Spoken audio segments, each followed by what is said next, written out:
as to whether there wasn't a closer linkage between them. The noble Brutus, let me tell you something else about him. He was a usurer of the worst sort. He lent money to Cypriots at 48% interest instead of the usual 12%. 12% is usury too, at least by traditional church doctrine. And then he requested that the Roman military come along and help him and his agents collect the money extracted from the Cypriots when they couldn't pay it back.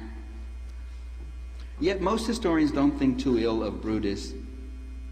Another conservative senator I'd like to mention to you is Cato. Now, Cato is always praised. He's always described as principled. He was one of the most rigid, the most unyielding, although he could also use bribes in an election to defeat Caesar. He was pumping money in and bribes and saying, well, sometimes it's necessary to do these kind of things. But he always presented as so principled, as so virtuous, you know. In fact, Cato, it's after Cato that the right-wing think tank today, the Cato Institute, is named.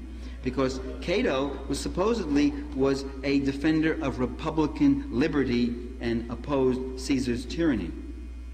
Now, it's very interesting and very principled, as I say. That keeps coming up again. I pick up another historian describe Cato as principled. It's very interesting, you know, when left leaders are determinedly, uncompromisingly dedicated to their class struggle, to democratic reforms and such, they're called dogmatic, totalitarian, even Stalinist. That's a favorite term that gets thrown around, all the more useful for being conveniently undefined. When uncompromising conservatives like Cato rigidly adhere to their class interests, they're called principled. You know. Some months ago, I remember I was reminded of Cato. I was sitting, I'd been working, and I wanted to take a break. And a lot of times when I take a break, I relax by reading fiction. So I picked up the New York Times.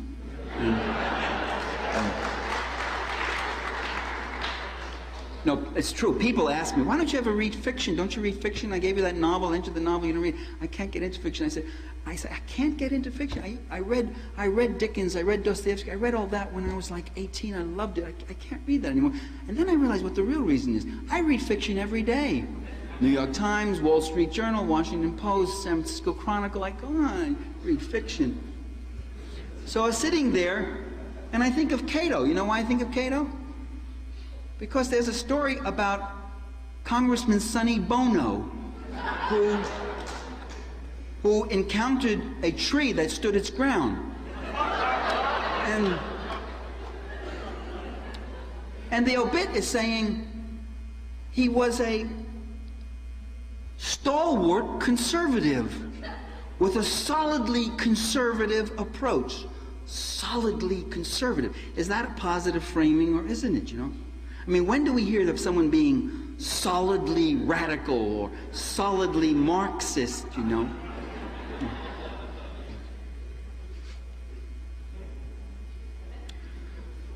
Historians, by the way, historians who say that we must, to understand an era, we must immerse ourselves into the context of that era completely and see it through the eyes of its participants, such historians often forget that when you do that uncritically so, chances are you are seeing it through the eyes of the dominant participants. 90% of the primary sources we have on the late Republic come from Cicero. That's why I'm quoting him so often. Cicero. You see the era through the eyes of its dominant class. And you mustn't judge it, therefore? I mean, how far does that work? Do you do that with Nazism, for instance? You say, well, it was the times, you know, that's the way it was in the 30s. You just got to understand it, you see. And don't judge it from any critical perspective. Well, this rule of contextual immersion never applies, by the way, to other people in Rome. I never see these historians, for instance, saying, well, there was this riot, but let's understand this riot because these proletarians were struggling for subsidized bread prices. They were struggling for land reform, public jobs. They were struggling for putting a cap on rents. That's why they rioted. Let's look at them, you know. Let's see what it was about this constitution and its liberties that were really horribly hypocritical and deficient. Instead, the common people are really looked down upon again and again. Cicero was part of an already established tradition when he repeatedly described the urban poor as, quote, the city dirt and filth, the ex urbis feces, the scum from out of the city, unruly and inferior, a starving, contemptible rabble. See, he admits they're starving, and it's their fault that they're starving. This is something about them, obviously. And whenever the people mobilize against class injustice, whenever they go into motion, then they become, in Cicero's mind, that most fearsome and loathsome of all creatures, the mob. And that's a term used by gentlemen historians all the way through. Appian, writing a century after Cicero, describes Caesar as, quote, introducing laws to win the favor of the mob. And the mob he describes as the poor and the hot-headed. In our own day, today, P.A. Brunt refers to the city mob. For Lily Ross Taylor, it's the city rabble. For Cyril Robinson, the stupid Roman mob, a selfish, good-for-nothing, parasitic mob. Don't hold back, Cyril. For Scullard, it's the idle urban mob, as if their idleness were purely of their own choosing. And if they were so idle, who did all the work? It wasn't all slave labor, nor even mostly in the urban areas. Meanwhile, the aristocratic idlers, the real parasites, who live in obscene opulence, earn not a harsh word from the great majority of these writers. John Dickinson charges that, quote, Caesar appealed to the cupidity of those who desired to be supported by the state, the welfare freeloaders, you see. Dickinson repeatedly writes about Clodius and his mob.